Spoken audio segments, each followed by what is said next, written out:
क्या आपने कभी सोचा कि टेंशन और ज़हनी दबाव आपके जिस्म में मीठे से भी ज़्यादा नुकसानदेह हो सकता है?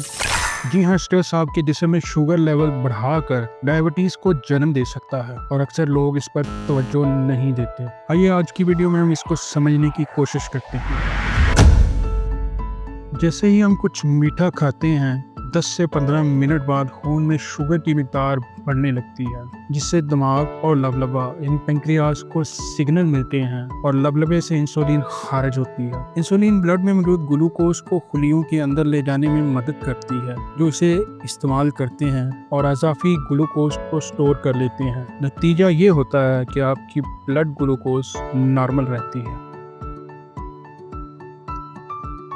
जबकि स्ट्रेस की बात करें तो यह जिस्म में फाइट और फ्लाइट रिस्पांस को एक्टिवेट करता है, जिससे जिस्म में स्ट्रेस हार्मोन का लेवल बढ़ जाता है। ये हार्मोन जिगर को शुगर रिलीज करने के लिए फोर्स करते हैं ताकि स्ट्रेस की सिचुएशन में जिस्म के पास एनर्जी हो।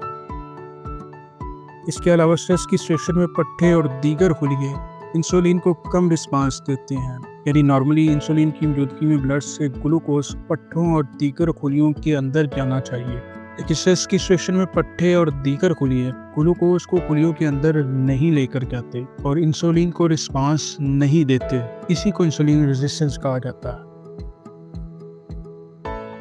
एज ए रिजल्ट खून में शुगर का लेवल बढ़ने लगता है, दिल की धड़कन तेज हो जाती है, ब्लड प्रेशर बढ़ता है, दिमाग और पट्टों को ज्यादा एनर्जी प्रोवाइड की जाती है। ये सब वक्ती तौर पर तो फायदेमंद है, लेकिन स्ट्रेस बार बार या लंबे अरसे तक रहे तो स्ट्रेस हार्मोन इंसुलिन की कारकर्दगी को बिगाड़ देता है। शुगर खुलियों के अंदर नहीं जाती और खून में जमा होती रहती है, जिससे डायबिटीज़ होने का खतरा बढ़ जाता है या पहले से मौजूद डायबिटिक पेशेंट में शुगर का लेवल बहुत ज़्यादा बिगड़ सकता है।